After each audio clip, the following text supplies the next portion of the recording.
আসসালামু আলাইকুম, আনিসা কিচেনে সকলকে স্বাগতম। আজকে আপনাদের তৈরি করে দেখাবো খুব সহজভাবে আর ঘরোয়া উপকরণ দিয়ে চিকেন প্যাটিস। একেবারে দোকানের মতো খুব সুন্দর মুচমুচে, যেমন মুচমুচে তেমনই খাস্তা হয় এই প্যাটিসগুলো। বাচ্চারা পেলে তো অনেক খুশি হবে। প্যাটিস তৈরির জন্য প্রথমে ময়দাটা আমি চেলে নেব।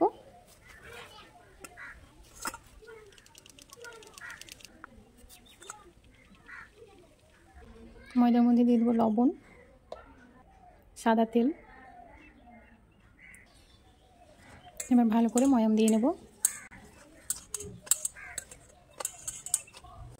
ময়াম দিয়ে নেওয়া হয়ে গিয়েছে।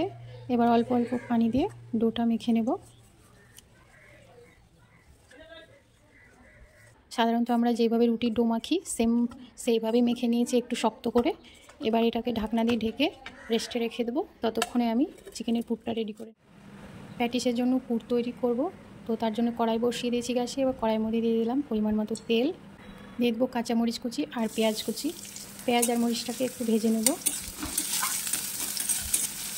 এবার দিয়ে দেবো থেতো করে রাখা আদা রসুনটা দিয়েও হালকা একটু ভেজে নেব। এবার দিয়ে দেবো ছোটো ছোটো টুকরো করে কেটে রাখা চিকেন, স্বাদ মতো লবণ, লঙ্কার গুঁড়ো, জিরে গুঁড়ো, হলুদ গুঁড়ো। এবার ভালো করে মিশিয়ে নেব। আর আমি এখানে নিয়েছি আলু আর গাজর, এটাও দিয়ে দেবো। একদম ছোটো ছোটো টুকরো করে কেটে নিয়েছি। আপনারা সবজি বাদেও কিন্তু শুধু চিকেন দিয়ে এই পুরটা রেডি করতে পারেন।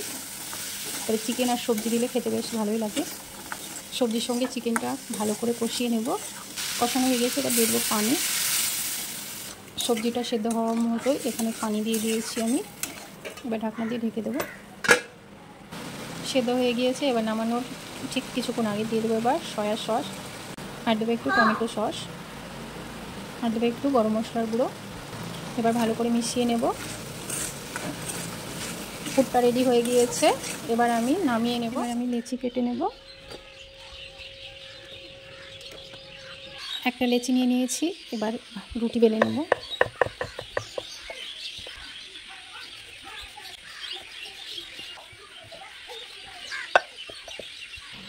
রুটিটা কিন্তু একেবারে পাতলা করে বেলে নিতে হবে। দেখতে পাচ্ছেন কতটা পাতলা করে বেলেছি। আর আমি সমস্ত রুটি কটাই আমি এইরকম পাতলা পাতলা করে কিন্তু বেলে নিয়েছি। দেখতে পাচ্ছেন কতটা পাতলা। এবার একটা বাটির মধ্যে নিয়ে নেব কর্নফ্লাওয়ার, আর দেবো সাদা তেল। এটাকে ভালো করে মিশিয়ে নেব। পাতলা একটা ব্যাটার তৈরি করে নেব। এবার আমি যে ব্যাটারটা তৈরি করলাম সেটা এবার রুটির উপরে দিয়ে এভাবে ভালো করে মাখিয়ে নেব। মাখিয়ে নেওয়া হয়ে গেছে। এবার উপর দিয়ে আরেকটা রুটি এভাবে দিয়ে দেবো। সেমভাবেই কিন্তু সবগুলো রুটি এভাবে আমি একসঙ্গে করে নেব।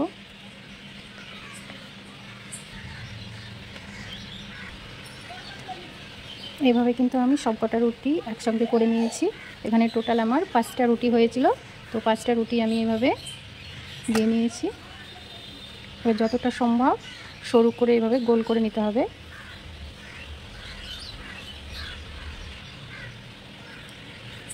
এবার এভাবে হাত দিয়ে একটু লম্বা করে নেব,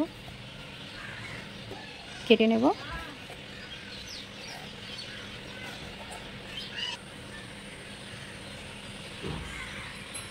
দেখুন কত সুন্দর লেয়ার হয়ে গিয়েছে এখনই। এবার আমি বেলে নেব।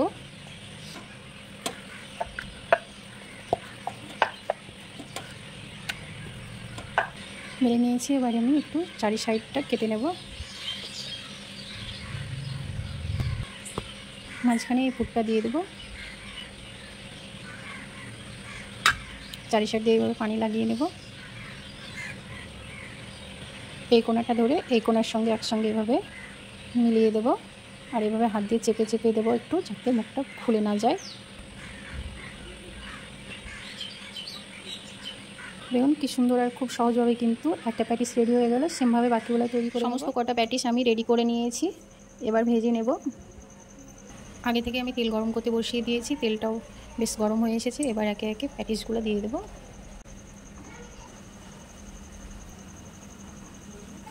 এবার আমি উল্টিয়ে দেব। আর গ্যাসের ফ্লেমটা মিডিয়াম টু লোয়ে রেখে কিন্তু এটা সময় ধরে ভেজে নিতে হবে। গ্যাসের ফ্লেম যদি হাই রাখেন তাহলে কিন্তু উপরটা হয়তো হবে, কিন্তু ভিতর দিক থেকে কিন্তু হবে না, কাঁচাই থেকে যাবে। তাই এটা একটু ধীরে ধীরে খুব সময় ধরে কিন্তু ভেজে নিতে হবে। প্যাটিসগুলো উল্টিয়ে পাল্টিয়ে ব্রাউন কালার করে ভেজে নিয়েছি, এবার তুলে নেব।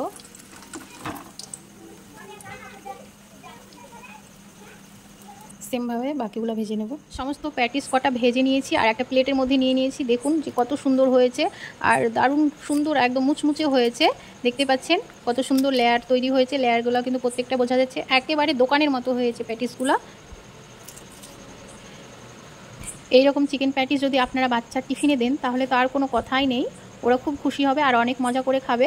আর বাচ্চা কেন, বড়রাও কিন্তু অনেক পছন্দ করবে, এতটা মজার আর এত সুন্দর হয়েছে প্যাটিসগুলো। খুব সুন্দর মুচমুচে হয়েছে, একেবারে দোকানের মতো। তো আপনাদের আমি একটা ভেঙেও দেখাচ্ছি, দেখুন যে কতটা মুচমুচে হয়েছে, বুঝতেই পারছেন নিশ্চয়ই।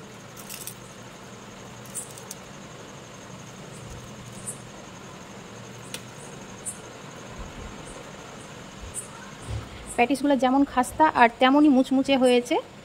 তো এই প্যাটিসের রেসিপিটা আপনাদের কেমন লেগেছে অবশ্যই কমেন্ট করে জানাতে ভুলবেন না। ভালো লাগলে like, share, comment and subscribe করতে ভুলবেন না।